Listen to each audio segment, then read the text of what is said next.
ಸೂರ್ಯವಂಶದ ಪರಮ ಭಗವದ್ಭಕ್ತರಾದಂತಹ ಅನೇಕ ಮಹನೀಯರಾದ ರಾಜರುಗಳ ಚರಿತ್ರೆಯನ್ನು, ಅವರ ಮಹಿಮೆಯನ್ನು ವೈಶಂಪಾಯನರು ಜನಮೇಜಯನಿಗೆ ತಿಳಿಸ್ತಾ ಇದ್ದಾರೆ. ಚರಿತಂ ವೈಷ್ಣವಾನಾಂತು ವಿಷ್ಣುದ್ರೇಕಾಯ ಕಥ್ಯತೆ ಎಂಬುದಾಗಿ ಹೇಳಿದಂತೆ ವಿಷ್ಣು ಭಕ್ತರ ಚರಿತ್ರೆಯ ವರ್ಣನೆ ವಿಷ್ಣು ಭಕ್ತಿಯ ಉದ್ರೇಕಕ್ಕಾಗಿ, ಕಥೆಗಳನ್ನು ಕೇಳಿ ಕಾಲ ಕಳೆಯುವುದಕ್ಕಾಗಿ ಮಾತ್ರ ಅಲ್ಲ. ಆ ಕಥೆಗಳಲ್ಲಿ ಭಗವಂತ ಯಾವ ರೀತಿ ವಿಷ್ಣು ಭಕ್ತರ ಮೇಲೆ ಅನುಗ್ರಹ ಮಾಡಿದ, ಅವರಿಂದ ಎಂತಹ ದೊಡ್ಡ ಸಾಧನೆಯನ್ನು ಮಾಡಿಸಿದ, ಇದನ್ನು ತಿಳಿದು ಆ ಭಗವಂತನ ವಿಶೇಷವಾದ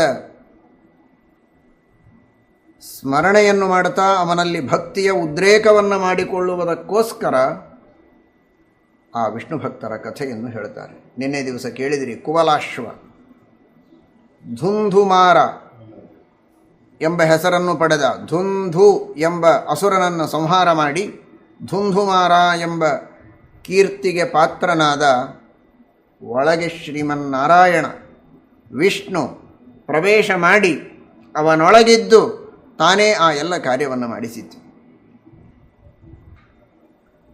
ಮಹಾನುಭಾವರಾದ ಜೀವೋತ್ತಮರಾದ ಹನುಮಂತ ದೇವರು, ಭೀಮಸೇನ ದೇವರು ಮಾಡುವಂತಹ ಅಸುರ ಸಂಹಾರಾದಿ ಕಾರ್ಯಗಳೂ ಕೂಡ ಸ್ವತಂತ್ರವಾಗಿ ಅಲ್ಲ, ಒಳಗಿದ್ದು ಭಗವಂತನೇ ಆ ಎಲ್ಲ ಕಾರ್ಯಗಳನ್ನು ಮಾಡಿಸ್ತಾನೆ.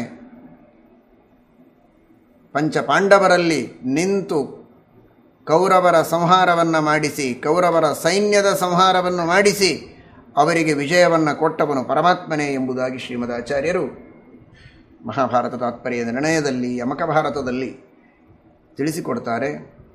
ಅಂತಹ ಆ ಪರಮಾತ್ಮನ ಚರಿತ್ರೆಯೇ ಭಗವದ್ಭಕ್ತರ ಚರಿತ್ರೆಯ ಮೂಲಕ ನಮಗೆ ಇತಿಹಾಸ ಪುರಾಣಗಳು ತಿಳಿಸಿಕೊಡ್ತಾ ಇವೆ ಎನ್ನುವ ಅನುಸಂಧಾನ ನಮ್ಮಲ್ಲಿರಬೇಕು. ಆ ದೃಷ್ಟಿಯಲ್ಲಿ ಮುಂದೆ ಜನಮೇಜಯ ಪ್ರಶ್ನೆ ಕೇಳುತ್ತಾನೆ. ಈ ತ್ರಿಶಂಕುವಿನ ವಂಶದಲ್ಲಿ ಮುಂದೆ ಕ್ರಮವಾಗಿ ಹರಿಶ್ಚಂದ್ರ, ರೋಹಿತ ಇವರೆಲ್ಲ ಬರ್ತಾ ಸಗರನ ಉತ್ಪತ್ತಿಯಾಗಿದೆ ಅಂತ ತಿಳಿಸಿದ್ದಾರೆ.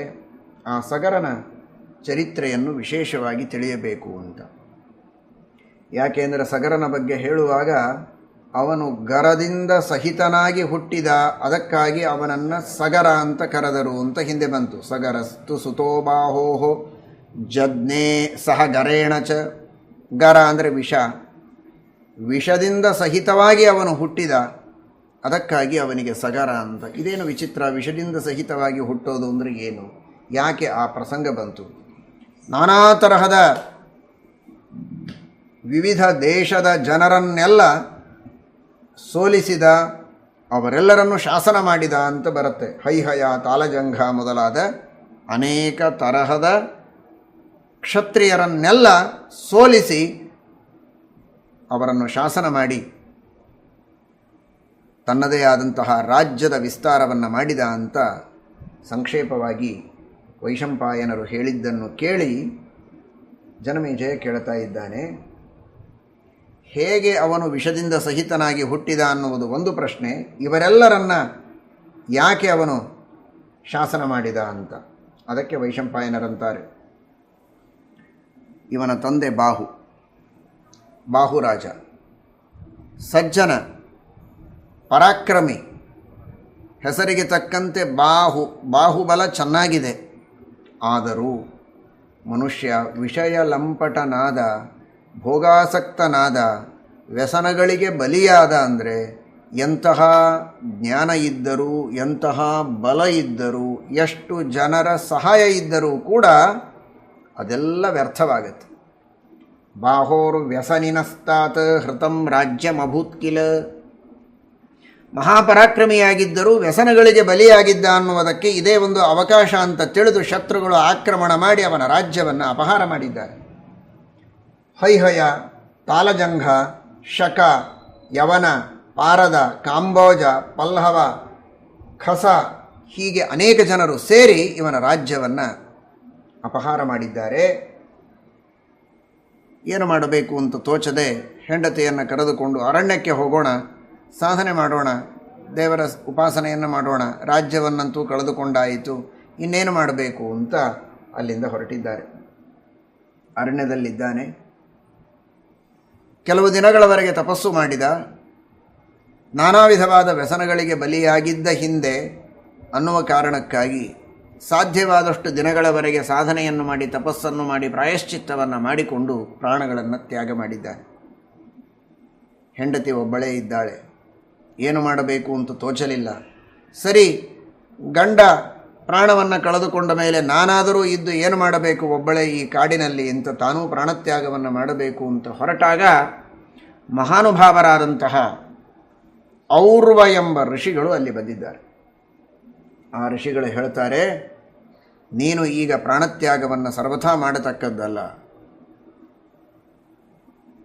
ನಿನ್ನ ಗಂಡ ನಿನ್ನಲ್ಲಿ ಗರ್ಭಾಧಾನವನ್ನು ಮಾಡಿದ್ದಾನೆ, ಗರ್ಭಧಾರಣೆಯಾಗಿದೆ, ಉತ್ತಮವಾದಂತಹ ಸಂತಾನದ ಉತ್ಪತ್ತಿಯಾಗಬೇಕು, ಅವನಿಂದ ಮುಂದೆ ದೊಡ್ಡ ಕೆಲಸ ಆಗಬೇಕಾಗಿದೆ. ಅದಕ್ಕೋಸ್ಕರ ನೀನು ಪ್ರಾಣವನ್ನು ಸಂರಕ್ಷಣೆ ಮಾಡಿಕೊಳ್ಳಲೇಬೇಕು. ಆ ಮಗುವಿಗೆ ಜನ್ಮವನ್ನು ಕೊಟ್ಟು ಅವನನ್ನು ಬೆಳೆಸಿ ಅವನಿಂದ ಈ ದೇಶದ ರಕ್ಷಣೆಯನ್ನು ಮಾಡಬೇಕು. ಉತ್ತಮವಾದಂತಹ ಶುದ್ಧವಾದ ಸನಾತನವಾದ ವೈದಿಕ ಧರ್ಮದ ಸಂರಕ್ಷಣೆಯಾಗಬೇಕು, ಪ್ರಜೆಗಳ ಸಂರಕ್ಷಣೆಯಾಗಬೇಕು, ಧರ್ಮದಿಂದ ಜೀವನ ಮಾಡುವಂತಾಗಬೇಕು. ಆ ರೀತಿ ನೀನು ವ್ಯವಸ್ಥೆಯನ್ನು ಮಾಡಬೇಕು. ಅದಕ್ಕಾಗಿ ನೀನು ಸಹನಶೀಲತೆಯಿಂದ ತಾಳ್ಮೆಯಿಂದ ಇರಬೇಕು. ನಿನಗೆ ಬೇಕಾದ ಎಲ್ಲ ರಕ್ಷಣೆಯನ್ನು ನಮ್ಮ ಆಶ್ರಮದಲ್ಲಿ ಕೊಡ್ತೇವೆ.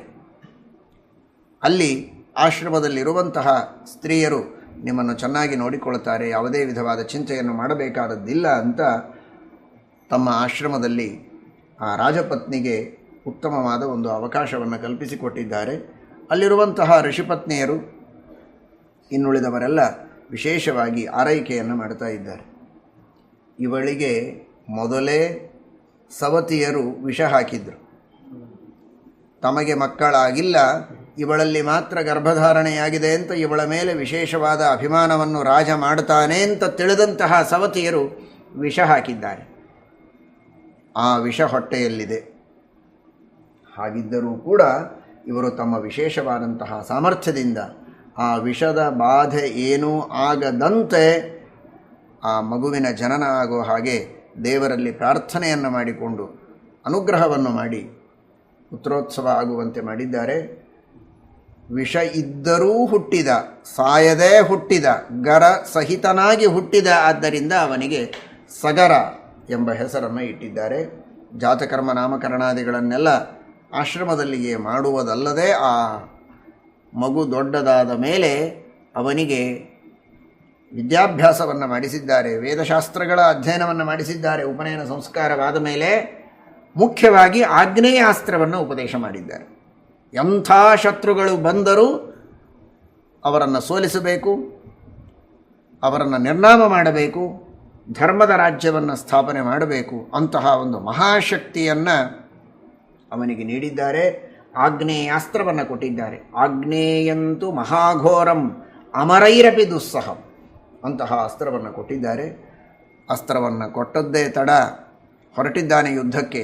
ಯಾರು ತನ್ನ ತಂದೆಯನ್ನು ಸೋಲಿಸಿ ಅವನನ್ನು ರಾಜ್ಯದಿಂದ ಹೊರಗೆ ಹಾಕಿದ್ರು ಅಂತಹ ಹೈಹಯರು, ತಾಲಜಂಘರು, ಯವನರು, ಪಾರದರು, ಕಾಂಬೋಜರು, ಪಲ್ಲವರು, ಖಸರು ಇವರೆಲ್ಲರನ್ನೂ ಕೂಡ ಸೋಲಿಸಿದ್ದಾನೆ. ಅವರೆಲ್ಲರನ್ನು ಸೋಲಿಸುವುದು ಮಾತ್ರ ಅಲ್ಲ, ಸಂಹಾರ ಮಾಡುವುದಕ್ಕೆ ಹೊರಟಿದ್ದಾನೆ.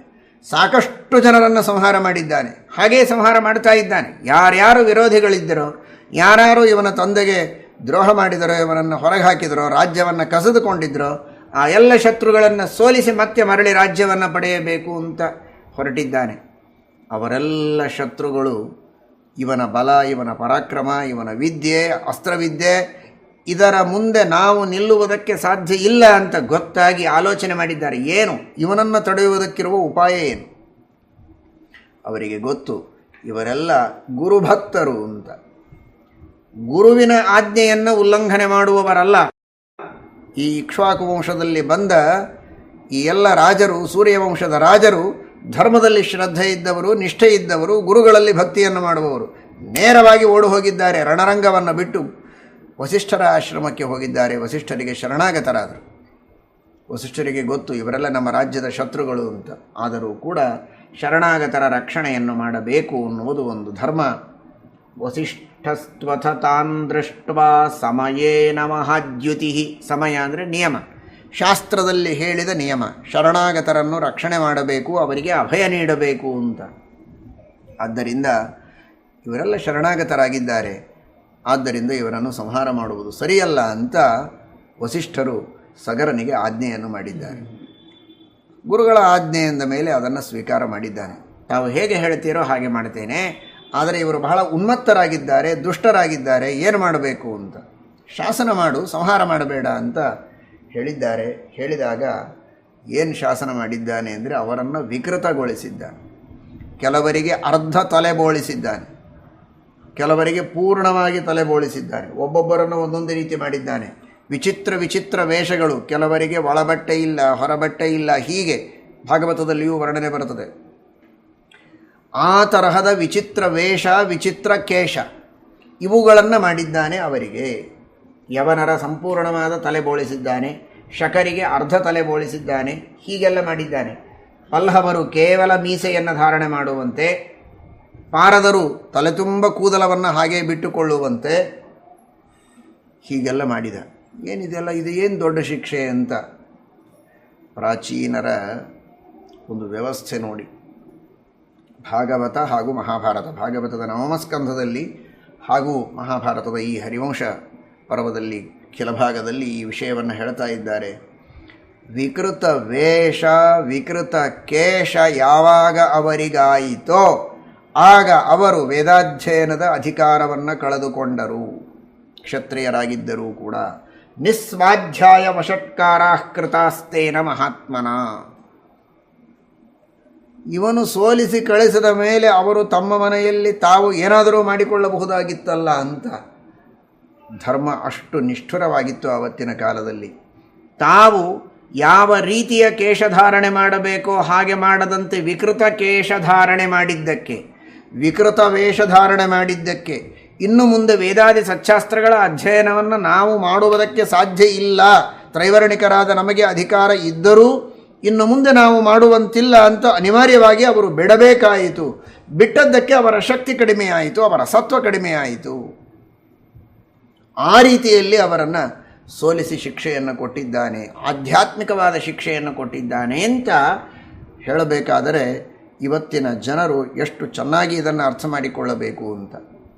ಯಾವ ವೇಷವಿದ್ದರೇನು, ಯಾವ ರೀತಿಯ ಕೇಶಧಾರಣೆಯಾದರೇನು, ಮನಸ್ಸು ಮಾತ್ರ ಶುದ್ಧವಿದ್ದರೆ ಸಾಕಲ್ಲ ಅನ್ನುವಂತಹ ಒಂದು ವಾದ ಇದೆ. ಆದರೆ ಮನಸ್ಸಿನ ಶುದ್ಧಿಗೆ ಪ್ರಾಶಸ್ತ್ಯವನ್ನು ಶಾಸ್ತ್ರ ನೀಡಿದ್ದು ಅತ್ಯಂತ ಸತ್ಯ. ಆದರೆ ವೇಷಭೂಷಣಗಳು, ಕೇಶಧಾರಣೆ ಯಾವ ಕ್ರಮದಲ್ಲಿ ಶಾಸ್ತ್ರ ಹೇಳಿದೆ ಆ ಕ್ರಮದಲ್ಲಿ ನಾವು ಅದನ್ನು ಧಾರಣೆ ಮಾಡಿದರೆ ಮಾತ್ರ ಸಚ್ಚಾಸ್ತ್ರಗಳ ಅಧ್ಯಯನವನ್ನು ಮಾಡುವಂತಹ ಒಂದು ವಿಶಿಷ್ಟವಾದ ಅಧಿಕಾರ, ಅಧ್ಯಯನ ಮಾಡಿದ್ದರ ವಿಶಿಷ್ಟವಾದ ಫಲ, ಒಂದು ಉತ್ತಮವಾದ ಶುದ್ಧವಾದಂತಹ ಜ್ಞಾನಿಗಳಿಗೆ ಸಮ್ಮತವಾದ ಸಾಂಪ್ರದಾಯಿಕವಾದ ಶುದ್ಧವಾದ ಪರಿಜ್ಞಾನ ಬರುವುದಕ್ಕೆ ಸಾಧ್ಯ.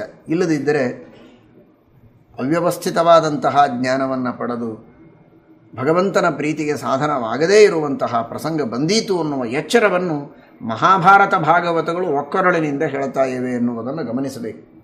ನಿಸ್ವಾಧ್ಯಾಯ ವಷಟ್ಕಾರ ಕೃತಾಸ್ತೇನ ಮಹಾತ್ಮನ. ಅವರೆಲ್ಲ ಶಕರು, ಯವನ, ಕಾಂಬೋಜ, ಪಾರದ, ಕೋಲಸರ್ಪ, ಮಾಹಿಷ, ದಾರ್ಧ್ಯ, ಚೋಲ, ಕೇರಳ ಮೊದಲಾಗಿರುವಂತಹ ದೇಶಗಳಲ್ಲಿ ಇದ್ದಂಥವರೆಲ್ಲ ನಿಜವಾಗಿ ಅವರು ಕ್ಷತ್ರಿಯರೇ, ಸ್ವಾಧ್ಯಾಯಾದಿಗಳನ್ನು ಮಾಡುವವರೇ. ಸರ್ವೇತೇ ಕ್ಷತ್ರಿಯಾಸ್ತಾತ ಧರ್ಮಸ್ತೇಷಾಂ ನಿರಾಕೃತಃ. ಈ ವೇಷಕೇಶಗಳ ವ್ಯತ್ಯಾಸದಿಂದ ಅವರ ಧರ್ಮ ನಶಿಸಿ ಹೋಗಿದೆ, ಅವರ ಬಲ ಕುಂದಿದೆ.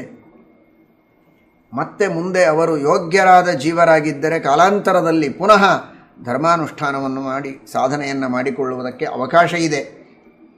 ಶ್ರೀಮದಾಚಾರ್ಯರು ಚತುರ್ಥ ಸ್ಕಂದ ಭಾಗವತ ತಾತ್ಪರ್ಯದಲ್ಲಿ ಶಾಪದ ಬಗ್ಗೆ ಹೇಳುವಾಗ ಧರ್ಮ, ಜ್ಞಾನ ಇವುಗಳು ಕೊನೆವರೆಗೂ ಲೋಪವಾಗಲಿ ಎನ್ನುವಂತೆ ಯಾರೂ ಮಾಡೋ ಹಾಗಿಲ್ಲ. ತಾತ್ಕಾಲಿಕವಾಗಿ ಅವರಿಗೆ ಆ ಶಿಕ್ಷೆಯಾದರೂ ಪುನಃ ಅವರು ಯೋಗ್ಯ ಜೀವರು, ಅದರೊಳಗಿದ್ದವರು ಸಜ್ಜನರ ಸಹವಾಸದಿಂದ ಪುನಃ ಕಾಲಾಂತರದಲ್ಲಿ, ಜನ್ಮಾಂತರದಲ್ಲಿ ಧರ್ಮಾನುಷ್ಠಾನವನ್ನು ಮಾಡಿ ಅವರು ಸದ್ಗತಿಯನ್ನು ಹೊಂದುವುದಕ್ಕೆ ಸಾಧ್ಯ ಇರುತ್ತೆ. ಅದು ಅವರವರ ಯೋಗ್ಯತೆಗೆ ತಕ್ಕಂತೆ ವ್ಯವಸ್ಥೆ.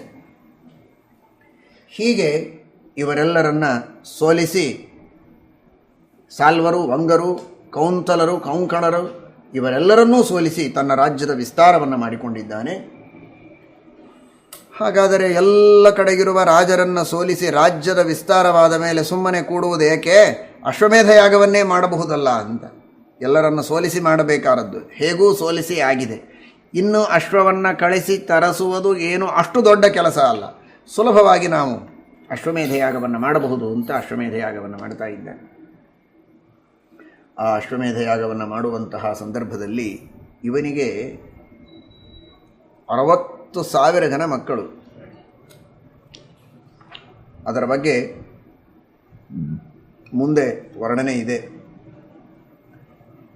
ಹೀಗಾಗಿ ಆ ಎಲ್ಲ ಮಕ್ಕಳನ್ನು ಕೊಟ್ಟು ಕಳಿಸಿದ. ಅವರೆಲ್ಲ ಹೋಗಿದ್ದಾರೆ. ಆ ಎಲ್ಲ ಮಕ್ಕಳನ್ನು ಕೊಟ್ಟು ಕಳಿಸಿ ಎಲ್ಲ ಕಡೆಗೆ ಕುದುರೆಯನ್ನು ಸುತ್ತಿಸಿಕೊಂಡು ಬಂದು ಯಜ್ಞಕ್ಕೆ ಕರೆದುಕೊಂಡು ಬರಬೇಕು ಅಂತ. ಸರಿ ಅಂತ ಅವರು ಕರೆದುಕೊಂಡು ಹೋಗಿದ್ದಾರೆ. ಆ ಅಶ್ವ ಒಂದು ಸಮುದ್ರ ತೀರಕ್ಕೆ ಹೋದಾಗ ಮಾಯವಾಗಿದೆ, ಕಾಣಿಸ್ತಾ ಇಲ್ಲ. ವೇಲ ಸಮೀಪೆ ಅಪಹೃತಃ ಭೂಮಿಂಚೈವ ಪ್ರವೇಶಿತಃ, ಭೂಮಿಯಲ್ಲಿ ಪ್ರವೇಶ ಮಾಡಿಬಿಟ್ಟಿದೆ.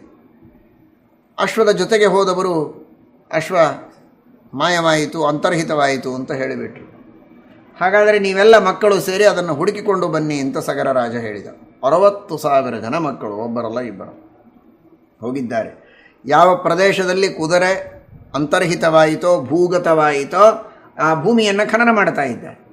ಖನನ ಮಾಡ್ತಾ ಮಾಡ್ತಾ ಮಾಡ್ತಾ ಹೋದರೆ ಕೆಳಗೆ ಸಾಕ್ಷಾತ್ ಕಪಿಲನಾಮಕನಾದ ಪರಮಾತ್ಮನ ದರ್ಶನವಾಗಿದೆ. ತಮಾದಿಪುರುಷಂ ದೇವಂ ಹರಿಂ ಕೃಷ್ಣಂ ಪ್ರಜಾಪತಿಂ ವಿಷ್ಣುಂ ಕಪಿಲರೂಪೇಣ ಸ್ವಪಂತಂ ಪುರುಷೋತ್ತಮಂ. ಪರಮಾತ್ಮ ಕಪಿಲರೂಪನಾಗಿ ಅಲ್ಲಿದ್ದಾನೆ.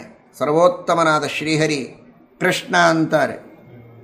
ಕೃಷ್ಣ ವಸುದೇವ ದೇವಕಿಯರಲ್ಲಿ ಅವತಾರ ಮಾಡಿದ ಕೃಷ್ಣ ಮಾತ್ರ ಕೃಷ್ಣನಲ್ಲ, ಎಲ್ಲ ಅವತಾರಗಳಿಗೂ ಕೃಷ್ಣ ಅಂತಾರೆ. ಮೂಲರೂಪಕ್ಕೂ ಕೃಷ್ಣ ಅಂತ ಕರೀತಾರೆ. ಆ ಕೃಷ್ಣ ಎಂಬ ಶಬ್ದ ಭಗವಂತನ ಮೂಲರೂಪಕ್ಕೂ ಇರುವುದರಿಂದ ಆ ಮೂಲರೂಪದಿಂದ ಅವತಾರ ಮಾಡಿದ ರೂಪಗಳಿಗೆಲ್ಲ ಕೃಷ್ಣ ಅಂತ ಹೇಳೋದು. ಹೀಗಾಗಿ ತಮಾದಿಪುರುಷಂ ದೇವಂ ಹರಿಂ ಕೃಷ್ಣಂ ಪ್ರಜಾಪತಿಂ, ಭಕ್ತರ ಪಾಪಗಳನ್ನೆಲ್ಲ ಕರ್ಷಣೆ ಮಾಡುವಂತಹ, ಅವರ ಮನಸ್ಸನ್ನು ತನ್ನ ಕಡೆಗೆ ಕರ್ಷಣೆ ಮಾಡುವ, ಸೆಳೆದುಕೊಳ್ಳುವ ಕೃಷ್ಣ ಈ ಕಪಿಲ. ಕಪಿಲನಾಮಕನಾದ ಪರಮಾತ್ಮನ ದೊಡ್ಡ ಅನುಗ್ರಹ ಸಕಲ ಜೀವರಾಶಿಗಳ ಮೇಲೆ, ಎಲ್ಲರೂ ಮಾಡಿದ ಕರ್ಮಗಳಿಗೆ ಫಲ ಕೊಡುವ ಮಹಾನುಭಾವನೇ ಕಪಿಲ. ಅನಂತ ಸುಖ ಪರಿಪೂರ್ಣನಾದದ್ದರಿಂದ ಅವನಿಗೆ ಕ ಅಂತಾರೆ. ಎಲ್ಲರನ್ನು ರಕ್ಷಣೆ ಮಾಡ್ತಾನೆ, ತಾನು ಸುಖವಾಗಿದ್ದಾನೆ ಮಾತ್ರವಲ್ಲ ನಮ್ಮೆಲ್ಲರ ಪಾಲನೆ ಮಾಡ್ತಾನೆ. ಆದ್ದರಿಂದ ಪಿ. ಒಂದೊಮ್ಮೆ ಸಂಹಾರವನ್ನೂ ಮಾಡ್ತಾನೆ, ಪ್ರಳಯವನ್ನೂ ಮಾಡ್ತಾನೆ. ಆದ್ದರಿಂದ ಅವನಿಗೆ ಲ, ಕಪಿಲ ಎಂಬುದಾಗಿ ಕರೀತಾರೆ. ಸುಖಾದ ಅನಂತಾತ್ ಪಾಲನಾತ್ ಲಾಯನಾಚ ಅಂತ. ಅಂತಹ ಕಪಿಲನಾಮಕನಾದ ಪರಮಾತ್ಮ ನೋಡಿ, ಸುಖವಾಗಿ ತಾನಿದ್ದಾನೆ, ನಿತ್ಯ ಸುಖ ಪರಿಪೂರ್ಣ. ಸ್ವಪಂತಂ ಅಂತ ಹೇಳ್ತಾರೆ. ಯೋಗ ನಿದ್ರೆ ಅಷ್ಟೇ, ನೋಡುವವರಿಗೆ ನಿದ್ರೆ ಮಾಡಿದಂತೆ ಕಾಣ್ತಾ ಇತ್ತು. ಅವನಿಗೆಲ್ಲಿ ನಿದ್ರೆ? ಅಸುಪ್ತ ಸುಪ್ತಾನಭಿಚಾಕಶೀತಿ. ಎಂದಿಗೂ ನಿದ್ರೆ ಇಲ್ಲದೆ ಇದ್ದವ ಯೋಗ ನಿದ್ರೆಯನ್ನು ಮಾಡ್ತಾ ಇದ್ದಾನೆ. ನೋಡುವವರಿಗೆ ನಿದ್ರೆ ಮಾಡಿದಂತೆ ನಾಟಕ ಮಾತ್ರ. ಯದ ಸುಪ್ತಿಗತೋಪಿ ಹರಿಸ್ಸುಖವಾನ್ ಸುಖರೂಪಿಣಮಾಹುರಥೋ ನಿಗಮಾಹ. ಅವನಿಗೆ ಸುಪ್ತಿ ಇಲ್ಲ ಅನ್ನುವ ಮಾತು ಆ ಕ ಎಂಬ ಶಬ್ದದಿಂದಲೇ ಗೊತ್ತಾಗತ್ತೆ. ನಿತ್ಯ ಸುಖಪೂರ್ಣ, ಮಲಗಿ ಸುಖ ಪಡಬೇಕಾದ ಅವಶ್ಯಕತೆ ಅವನಿಗಿಲ್ಲ. ಇದು ಕೇವಲ ನಾಟಕ ಅಂತನ್ನುವ ಮಾತು ಆ ಕಪಿಲ ಅನ್ನೋ ಕಡೆಗಿರುವ ಕ ಎಂಬ ಶಬ್ದದಿಂದಲೇ ನಮಗೆ ತಿಳಿದು ಬರುತ್ತದೆ. ಅಂತಹ ಸುಖ ಪರಿಪೂರ್ಣನಾದ ಭಗವಂತ ಸ್ವಾತ್ಮಧ್ಯಾನದಲ್ಲಿದ್ದಾನೆ. ನಿತ್ಯ ಸುಖ ಪರಿಪೂರ್ಣನಾದ ದೇವರು. ನೀವೇ ಇದನ್ನು ಕಳ್ಳತನ ಮಾಡಿದ್ದು, ಕುದುರೆಯನ್ನು ಅಪಹಾರ ಮಾಡಿಕೊಂಡು ಹೋದದ್ದು ಅಂತ ಅವರ ಮೇಲೆ ಆರೋಪಣೆಯನ್ನು ಇವರು ಮಾಡಿದ್ದಾರೆ ತಪ್ಪು ತಿಳುವಳಿಕೆಯಿಂದ. ಆಗ ಕಣ್ಣು ತೆರೆದು ನೋಡಿದ್ದೇ ತಡ 60,000 ಜನರು ಕೂಡ ಭಸ್ಮಸಾತಾಗಿದ್ದಾರೆ. ಶ್ರೀಮದ್ ಭಾಗವತ ಹೇಳುತ್ತದೆ, ತಾವು ಮಾಡಿದ ಅಪರಾಧದಿಂದಲೇ ಇವರು ಭಸ್ಮ ಆಗಿದ್ದಾರೆ, ದೇವರ ಕ್ರೋಧಾಗ್ನಿಯಿಂದ ಅಲ್ಲ. ಶುದ್ಧವಾದಂತಹ ಆನಂದರೂಪಿಯಾದ ಪರಮಾತ್ಮನಿಗೆ ಕ್ರೋಧವೆಲ್ಲಿ ಅಂತ. ಅದಕ್ಕೆ ನಾವು ತಿಳಿಯಬೇಕಾದದ್ದು ಭಗವಂತನಿಗೆ ಕ್ರೋಧ ಇದೆ ಅಥವಾ ಇಲ್ಲ. ಕ್ರೋಧ ಇಲ್ಲ, ಸಂತಾಪ ರೂಪವಾದ ಕ್ರೋಧ ಭಗವಂತನಿಗೆ ಇಲ್ಲ. ಆದರೆ ಪ್ರತೀಪ ಬುದ್ಧಿ, ತಪ್ಪು ಮಾಡಿದವರಿಗೆ ಶಿಕ್ಷೆಯನ್ನು ಕೊಡಬೇಕು ಅನ್ನುವಂತಹ ಒಂದು ಸಂಕಲ್ಪವನ್ನು ಮಾಡಿ ಅವರಿಗೆ ಶಿಕ್ಷೆಯನ್ನು ಕೊಡ್ತಾನೆ. ಆ ತರಹದ ಒಂದು ಸಂಕಲ್ಪವನ್ನೇನು ಪರಮಾತ್ಮ ಮಾಡ್ತಾನೋ ಅದು ಉಂಟು ದೇವರಿಗೆ. ಅಂತಹ ಕ್ರೋಧ ಉಂಟು ಅಂತ ಯಾದವಾರ್ಯರು ತಿಳಿಸ್ತಾರೆ. ಆ ತರಹದ ಕ್ರೋಧದಿಂದ ಆನಂದ ರೂಪವಾದ ಇವರು ತಪ್ಪು ಮಾಡಿದ್ದಕ್ಕೆ ಶಿಕ್ಷೆ ಕೊಡಬೇಕು ಅನ್ನುವಂತಹ ಸಂಕಲ್ಪ ಯಾವಾಗ ದೇವರು ಮಾಡಿದನೋ ಭಸ್ಮಸಾತ್ ಆಗಿ ಹೋಗಿದ್ದ. ದಗ್ಧಾವಸ್ತೇವೈ ಮಹಾರಾಜ, 4 ಜನ ಉಳಿದಿದ್ದಾರೆ. ಬರಹಕೇತು, ಸುಕೇತು, ಧರ್ಮರಥ, 5 ಜನ ಅಂತ. ಇನ್ನುಳಿದವರೆಲ್ಲ ಭಸ್ಮ ಆಗಿ ಹೋಗಿದ್ದಾರೆ. ಪರಮಾತ್ಮ ಇವರಿಗೆ ವರ ಕೊಟ್ಟಿದ್ದಾನೆ ಅಂತ ಹೇಳ್ತಾರೆ. 4 ಜನ ಉಳಿದಿದ್ದರು. ಪ್ರಾಯ ಅವರು ಆರೋಪಣೆ ಮಾಡಿದವರಲ್ಲ, ಅವರು ಶರಣಾಗತರಾದವರು, ಸಜ್ಜನರು ಅನ್ನುವುದಕ್ಕೋಸ್ಕರ ಅವರಿಗೆ ಪರಮಾತ್ಮ ವರ ಕೊಟ್ಟಿದ್ದಾನೆ. ಸಗರರಾಜನ ಯಜ್ಞ ಪೂರ್ಣವಾಗಲಿ, ಇವರೆಲ್ಲರ ಉದ್ಧಾರವಾಗಲಿ, ಇವರಿಗೂ ಸದ್ಗತಿಯಾಗಲಿ, ಮುಂದೆ ಇವರಿಗೆ ಉತ್ತಮವಾದಂತಹ ಲೋಕಪ್ರಾಪ್ತಿಯಾಗಲಿ ಎಂಬುದಾಗಿ ವರವನ್ನು ಕೊಟ್ಟಿದ್ದಾರೆ. ಸಮುದ್ರ ರಾಜನಾಗಿ ಸಮುದ್ರದ ತಂದೆ ಅನಿಸಿಕೊಳ್ಳುವ ರೀತಿಯಲ್ಲಿ ಅವನಿಗೆ ಸಾಗರ ಅಂತ ಹೆಸರು ಬರಲಿ. ನಿಮ್ಮ ತಂದೆಗೆ ಸಗರ, ಅವನಿಂದ ಸಮುದ್ರದ ವಿಸ್ತಾರ ಆದದ್ದರಿಂದ, ಇವರೆಲ್ಲ ಭೂಖನನ ಮಾಡಿದ್ದಕ್ಕೆ ಸಮುದ್ರದ ವಿಸ್ತಾರವಾದದ್ದರಿಂದ ಒಂದರ್ಥದಲ್ಲಿ ಸಾಗರಕ್ಕೆ ಜನ್ಮ ಕೊಟ್ಟ ತಂದೆ ಅನ್ನುವ ಅರ್ಥದೊಳಗೆ ಅವರ ಪ್ರಸಿದ್ಧಿಯಾಗಲಿ.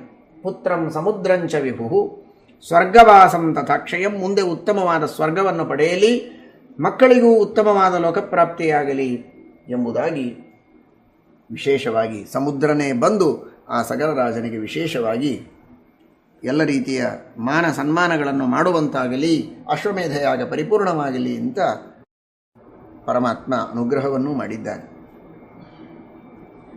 ಆದರೆ ಆ ಎಲ್ಲ ಮಕ್ಕಳ ಉದ್ಧಾರವಾಗಲಿ ಅಂತ ದೇವರು ಅನುಗ್ರಹ ಮಾಡಿದ.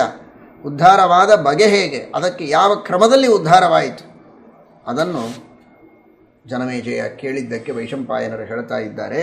ಪೂರ್ಣವಾದ ಇತಿಹಾಸವನ್ನು ಹೇಳ್ತಾರೆ. ಮತ್ತೆ ಸಗರರಾಜನಿಗೆ 2 ಹೆಂಡಂದಿರು, ಕೇಶಿನಿ ಅಂತ ಚಿಕ್ಕವಳು, ಈಲಿನಿ ಅಂತ ಮಹಾಭಾರತದ ವ್ಯಾಖ್ಯಾನದಲ್ಲಿ ತಿಳಿಸ್ತಾರೆ. ಶ್ರೀಮದ್ ಭಾಗವತದಲ್ಲಿ ಸುಮತಿ ಎಂಬ ಹೆಸರಿದೆ. ಕೇಶಿನಿ, ಸುಮತಿ. ಇಲ್ಲಿ ಕೇಶಿನಿ, ಈಲಿನಿ ಅಂತ. ಆ ಕೇಶಿನಿ, ಆ ಈಲಿನಿ ಅಥವಾ ಸುಮತಿ ಇವಳು ಅರಿಷ್ಟನೇಮಿಯ ಅರ್ಥಾತ್ ಕಶ್ಯಪರ ಮಗಳು. ಇವರಿಬ್ಬರಿಗೂ ಕೂಡ ಒಂದು ವಿಶೇಷವಾದ ವರವನ್ನು ಔರವ ಋಷಿಗಳು ಕೊಟ್ಟಿರ್ತಾರೆ. ಯಾಕೆಂದರೆ ಸಗರರಾಜ ಹುಟ್ಟಿದ್ದೇ ಔರವರ ಆಶ್ರಮದಲ್ಲಿ. ಅವರೇ ಇವನಿಗೆ ಉತ್ತಮವಾದ ವಿದ್ಯೆಯನ್ನು ಕೊಟ್ಟದ್ದು, ಆಗ್ನೇಯಾಸ್ತ್ರವನ್ನು ಉಪದೇಶ ಮಾಡಿದ್ದು. ಹೀಗಾಗಿ ಮದುವೆಯಾದ ಮೇಲೆ ಒಂದರ್ಥದಲ್ಲಿ ಸಾಕು ಮಗ ಇವನು. ಇವರಿಬ್ಬರೂ ಸೊಸೆಯರಿದ್ದಂತೆ, ಶಿಷ್ಯನ ಪತ್ನಿಯರು. ಹೀಗಾಗಿ ಇವರಿಬ್ಬರಿಗೂ ಉತ್ತಮವಾದ ಆಶೀರ್ವಾದವನ್ನು ಮಾಡಿ ವರವನ್ನು ಕೊಟ್ಟಿರ್ತಾರವರು. ನೀವು ನನ್ನ ಶಿಷ್ಯನ ಕೈ ಹಿಡಿತಾ ಇದ್ದೀರಾ, ಧಾರ್ಮಿಕರಾಗಿದ್ದೀರಿ, ಧರ್ಮದಲ್ಲಿ ಶ್ರದ್ಧೆ ಇದೆ, ಭಕ್ತಿ ಇದೆ, ಆದ್ದರಿಂದ ಉತ್ತಮ ಪುತ್ರ ಸಂತಾನ ನಿಮಗಾಗಲಿ ಅಂತ ನಾನು ವರ ಕೊಡ್ತೇನೆ. ಆದರೆ ಆ ಪುತ್ರ ಸಂತಾನವಾಗುವ ಬಗೆ ಹೇಗೆ ಅಂದರೆ, ಒಬ್ಬ ಮಗ ಆಗ್ತಾನೆ, ಇದು ಒಂದು ವರ. ಅಥವಾ 60,000 ಮಕ್ಕಳಾಗ್ತಾರೆ. ಇಬ್ಬರಲ್ಲಿ ಯಾರು ಯಾವುದನ್ನು ಆರಿಸಿಕೊಳ್ತೀರೋ ಅವರಿಗೆ ಆ ವರವನ್ನು ಕೊಡ್ತೇನೆ. ನನ್ನ ಸಂಕಲ್ಪ ಹೀಗಿದೆ, ಒಬ್ಬಳಿಗೆ ಒಬ್ಬ ಮಗ, ಇನ್ನೊಬ್ಬಳಿಗೆ 60,000 ಜನ ಮಕ್ಕಳು. ಯಾರು ಹೇಗೆ ಆರಿಸಿಕೊಳ್ತೀರೋ ಆ ರೀತಿ ಅವರಿಗೆ ಮಕ್ಕಳಾಗ್ತಾರೆ ಅಂತ. ಆಗ ಕೇಶಿನಿ ಹೇಳ್ತಾಳೆ, ನನಗೆ ಒಬ್ಬ ಮಗ ಸಾಕು, ಉತ್ತಮನಾದ, ಯೋಗ್ಯನಾದ, ಸಜ್ಜನ, ಧಾರ್ಮಿಕನಾದ ಒಬ್ಬ ಮಗ ಆದರೆ ಸಾಕು ಅಂತ. ಸುಮತಿ ನನಗೆ 60,000 ಜನ ಮಕ್ಕಳಾಗಬೇಕು ಅಂತ ಬಯಸಿದ್ದಾಳೆ. ಸರಿ, ಅದು ನಿಮ್ಮ ಇಷ್ಟ, ಹಾಗೇ ಆಗಲಿ ಅಂತ ಆಶೀರ್ವಾದವನ್ನು ಮಾಡಿ ಅನುಗ್ರಹವನ್ನು ಮಾಡಿದ್ದಾರೆ. ಅಲ್ಲಿ ಕೇಶಿನಿಯಲ್ಲಿ ಹುಟ್ಟಿದವನೇ ಅಸಮಂಜಸ ಅಂತ ಅವನ ಕಥೆ ಭಾಗವತದಲ್ಲಿ ಬರ್ತದೆ. ಆ ಅಸಮಂಜಸ ಏನು ಮಾಡ್ತಾ ಇದ್ದ ಅಂದರೆ ಹೆಸರಿಗೆ ತಕ್ಕಂತೆ ಅಸಮಂಜಸ. ಅವನು ಮಹಾಭಾರತದಲ್ಲಿ ಅವನಿಗೆ ಇನ್ನೊಂದು ಹೆಸರನ್ನೂ ಕೊಟ್ಟಿದೆ. ಅಸಮಂಜಸ ಎಂಬ ಹೆಸರನ್ನೂ ಹೇಳಿ ಜೊತೆಗೆ ಪಂಚಜನ ಅನ್ನುವ ಒಂದು ಹೆಸರು ಅವನಿಗಿತ್ತು ಅಂತ ಭಾರತ ಹರಿವಂಶ ಉಲ್ಲೇಖ ಮಾಡುತ್ತದೆ. ಹುಟ್ಟಿದ ಚಿಕ್ಕ ಚಿಕ್ಕ ಮಕ್ಕಳನ್ನೆಲ್ಲ ತನ್ನ ಜೊತೆಗೆ ಆಟಕ್ಕೆ ಅಂತ ಬಂದ ಊರಿನ ಮಕ್ಕಳನ್ನೆಲ್ಲ ಒಯ್ದು ಸರಯೂ ನದಿಯಲ್ಲಿ ಮುಳುಗಿಸ್ತಾ ಇದ್ದ. ಅಯೋಧ್ಯ, ಇಕ್ಷ್ವಾಕು ವಂಶದ ರಾಜರಲ್ವ ಇವರು, ಅಯೋಧ್ಯೆಯಲ್ಲಿದ್ದಾರೆ, ಸರಯೂ ನದಿಯಲ್ಲಿ ಮುಳುಗಿಸ್ಬೇಕು. ಊರಿನ ಜನರೆಲ್ಲ ಬಂದು ಗೋಳು ಹೇಳಿಕೊಳ್ಳಬೇಕು ರಾಜನಿಗೆ. ಏನು ಹೀಗೆ ಮಾಡ್ತಾ ಇದ್ದೀಯಾ ಅಂತ ಒಂದು ದಿನ ಬೈದು ಹೇಳಿದ, ಕೇಳಲಿಲ್ಲ. ಹಾಗಾದರೆ ಎಷ್ಟು ಬಾರಿ ಹೇಳಿದರೂ ಇವನು ಕೇಳೋದಿಲ್ಲ, ಹಾಗಾದರೆ ನೀನು ಹೊರಟು ಹೋಗು ಅಂತ ಅವನನ್ನು ರಾಜ್ಯದಿಂದ ಹೊರಗೆ ಕಳಿಸಿಬಿಡ್ತಾನೆ ಅಂತನ್ನುವ ಮಾತು ಬರುತ್ತೆ. ಆದರೆ ಹೋಗು ಅಂತ ಹೇಳಿದಾಗ ಸುಮ್ಮನೆ ಹೋಗೋದಿಲ್ಲ ಅವನು. ಯಾರೆಲ್ಲ ಆ ಸರಯೂ ನದಿಯಲ್ಲಿ ಮುಳುಗಿ ಪ್ರಾಣ ಕಳೆದುಕೊಂಡಿದ್ರು ಅವರನ್ನೆಲ್ಲ ಬದುಕಿಸಿ ಮತ್ತೆ ಒಪ್ಪಿಸಿ ಹೋಗ್ತಾನೆ. ಅಯ್ಯೋ, ಇಂತಹ ಮಹಾ ತಪಸ್ವಿಯೇ ನೀನು, ಸತ್ತವರನ್ನು ಬದುಕಿಸುವ ಸಾಮರ್ಥ್ಯ ನಿನಗುಂಟೋ, ಅಂತಹ ಯೋಗಿ, ಅಂತಹ ತಪಸ್ವಿ, ಹಾಗಾದರೆ ನಮ್ಮ ರಾಜ್ಯ ಬಿಟ್ಟು ನೀನು ಹೋಗುವುದು ಬೇಡ, ನಮ್ಮ ರಾಜ್ಯದಲ್ಲಿಯೇ ಇರು, ನೀನಿಷ್ಟು ದೊಡ್ಡ ಮಹಾನುಭಾವ ಅಂತ ನಮಗೆ ಗೊತ್ತಿರಲಿಲ್ಲ ಅಂತ.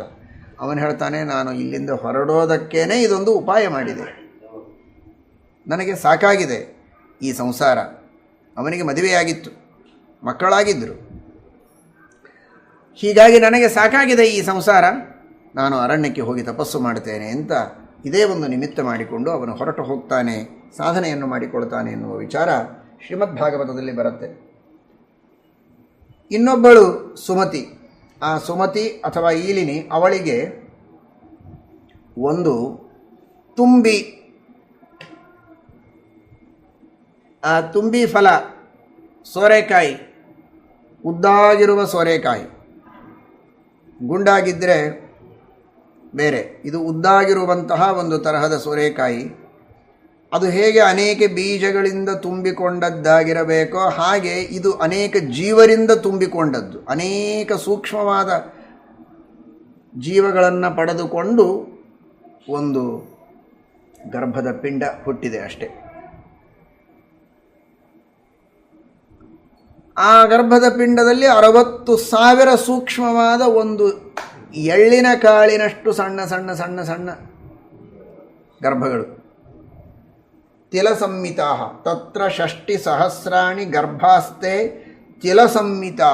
ಸಣ್ಣ ಎಳ್ಳಿನಷ್ಟು ಚಿಕ್ಕ ಚಿಕ್ಕ ಚಿಕ್ಕ ಚಿಕ್ಕದಾದಂತಹ ಗರ್ಭಗಳಿತ್ತು.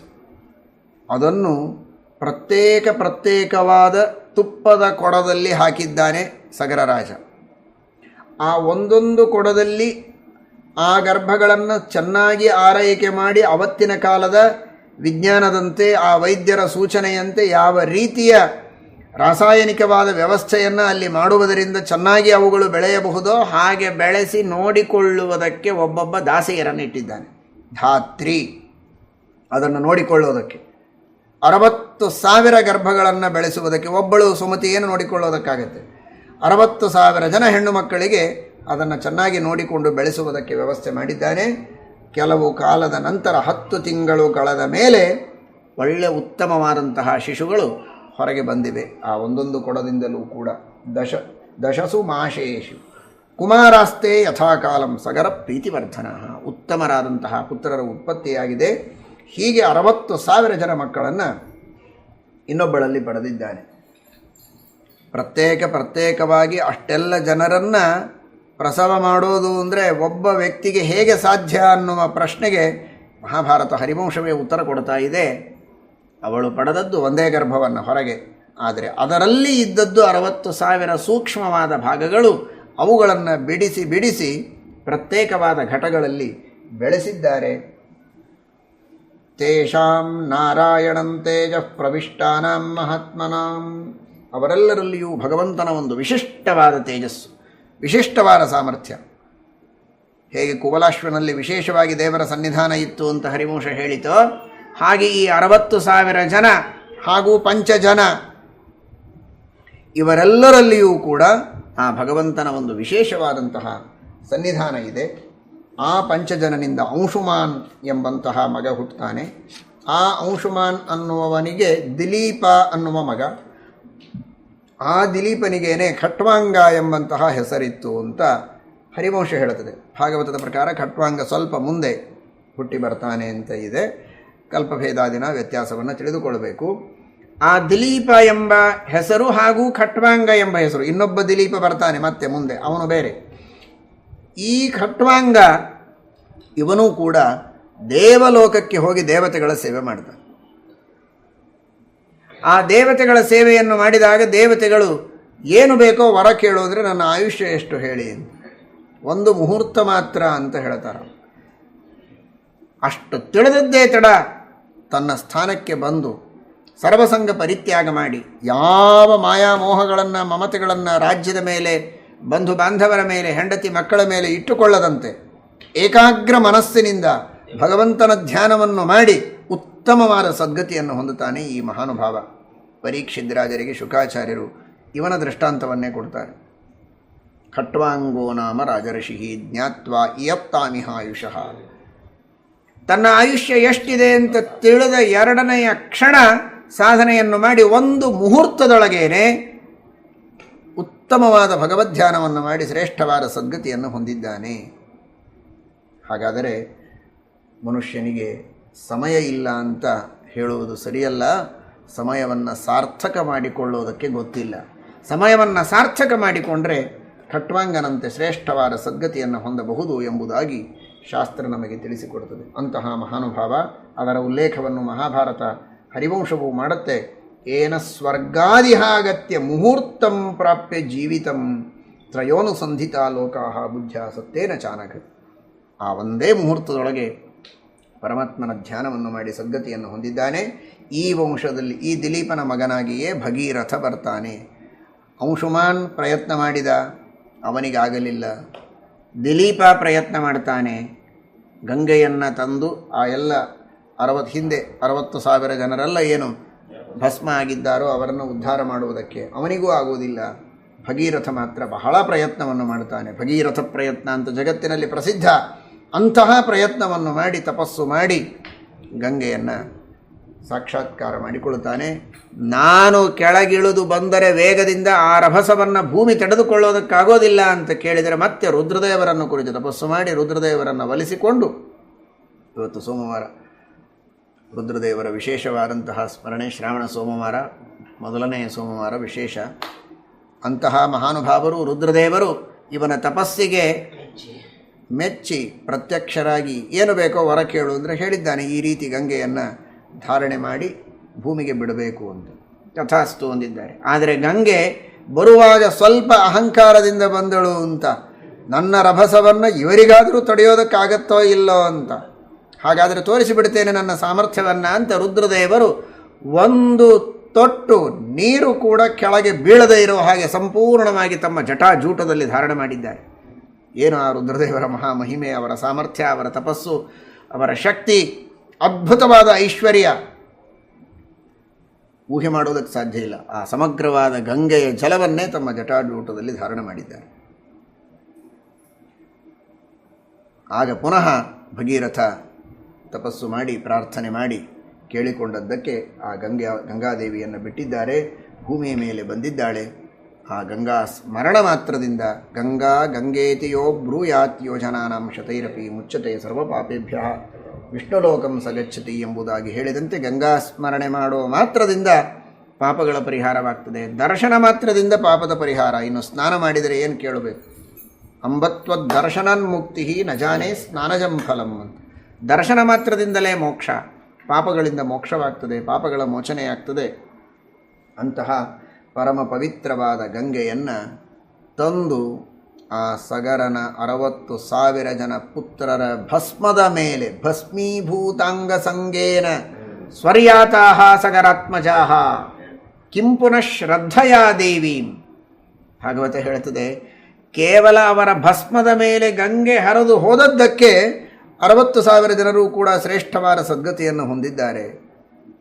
ಇನ್ನು ಭಕ್ತಿಯಿಂದ ಬದುಕಿದ್ದಾಗ ಶ್ರದ್ಧಾಪೂರ್ವಕವಾಗಿ ಸಂಕಲ್ಪಪೂರ್ವಕವಾಗಿ ಯೋಸೌ ಸರ್ವಗತೋ ವಿಷ್ಣು ಚಿತ್ಸ್ವರೂಪಿ ನಿರಂಜನ ಸಯೇವ ದ್ರವರೂಪೇಣ ಗಂಗಾಂಭೋ ನಾತ್ರ ಸಂಶಯ ಅಂತ ಕಣಗಳಲ್ಲಿ ಚೈತನ್ಯ ರೂಪಿಯಾಗಿ ಪರಮಾತ್ಮ ಸನ್ನಿಹಿತನಾಗಿದ್ದಾನೆ ಎಂಬ ಅನುಸಂಧಾನದಿಂದ ಸ್ನಾನ ಮಾಡುವವರಿಗೆ ಮಹಾಪುಣ್ಯ ಬರುತ್ತೆ ಅಂತ ಏನು ಹೇಳೋದು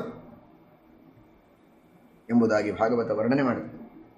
ನೋಡಿ, ಅಂದರೆ ಕಪಿಲನಾಮಕ ಪರಮಾತ್ಮ ಕೇವಲ ಇವರೆಲ್ಲರಿಗೆ ಸದ್ಗತಿ ಆಗ್ತದೆ ಅಂತ ಅನುಗ್ರಹ ಮಾಡಿದ್ದ, ಆಶೀರ್ವಾದ ಮಾಡಿದ್ದ ಅನ್ನೋದಕ್ಕಾಗಿ ಭಗೀರಥನಿಗೆ ಆ ಅದ್ಭುತವಾದ ತಪಸ್ಸು ಮಾಡುವ ಶಕ್ತಿ, ನಿರ್ವಿಘ್ನವಾಗಿ ಆ ತಪಸ್ಸಿನ ಪರಿಸಮಾಪ್ತಿಯಾಗುವ ಯೋಗ, ಗಂಗೆ ಧರೆಗಿಳಿಗೂ ಇಳಿದು ಬರೋದು, ರುದ್ರದೇವರು ಅದನ್ನು ಧಾರಣೆ ಮಾಡಿ ಪುನಃ ಭೂಮಿಗೆ ಹರಿಯುವಂತೆ ಮಾಡಿದ್ದು, ಅದು ಪಾತಾಳದವರೆಗೆ ಹೋಗಿ ಆ ಸಗರನ ಪುತ್ರರ ಭಸ್ಮದ ಮೇಲೆ ಹರಿಯುವಂತೆ ಮಾಡುವಷ್ಟು ಶಕ್ತಿ ಭಗೀರಥನಿಗೆ ಬಂದದ್ದು. ಇದೆಲ್ಲವೂ ಕೂಡ ಆ ಭಗವಂತನ ವಚನದ ಸಾಮರ್ಥ್ಯದಿಂದ.